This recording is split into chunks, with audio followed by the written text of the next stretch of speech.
আসসালামু আলাইকুম বন্ধুরা, আপনারা কেমন আছেন?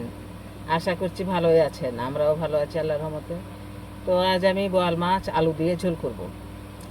সিদ্ধ আলু দিয়ে ঝোল করব। এই যে আলু সিদ্ধ করে ভেঙে নিয়েছি, মাছটাও কেটে ধুয়ে নিয়েছি। প্রথমেই আমি আলুটাকে আংচিয়ে নিব।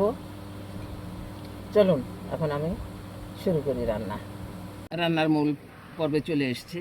এখন আমি তেল দিয়ে নিলাম, পেঁয়াজ কুচি, ওটা জিরে দিয়ে নিলাম। এখন আমি ফোড়নটাকে ভেজে নেব। ফোড়নের পেঁয়াজটা আমার লাল হয়ে গেছে। এখন সামান্য পানি দিয়ে নিলাম, রসুন বাটা দিলাম, জিরা বাটা, আদা বাটা, ধনিয়া গুঁড়া,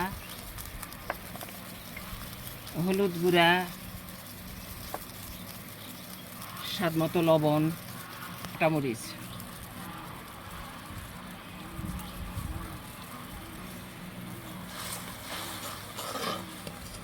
মশলা আমার দেওয়া হয়ে গেছে।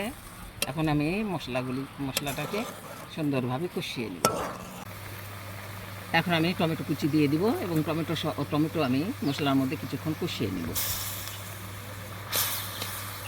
প্রায় কষানো হয়ে গেছে। এখন আমি মাছ দিয়ে নেব। মাছটাকেও আমি মশলার মধ্যে কষিয়ে নেব।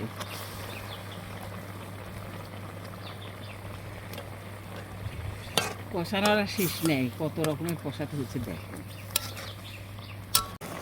মাছ কষানো হয়ে গেছে মশলায়। এখন আমি মাছগুলো উঠিয়ে নিব। হয়ে গেছে। এখন আমি পরিমাণ মতো ঝোল দিয়ে নেব। তরকারিতে পরিমাণ মতো ঝোল দিয়ে নিলাম। এখন আমি ঢেকে দিব। ঢেকে দিয়ে বেশ কিছুক্ষণ রান্না করব। তরকারিতে বলক এসেছে। এখন আমি উঠিয়ে রাখা মাছটা দিয়ে নেব। মাছটা আমি দিয়ে নিচ্ছি।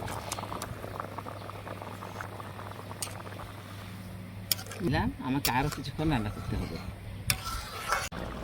তরকারিটা আমার হয়ে গেছে, সব কিছু ওকে। এখন আমি নামিয়ে নেব। এই যে আমার আলু টমেটো দিয়ে বোয়াল মাছের ঝোলটা হয়ে গেছে, নামিয়ে নিয়েছি।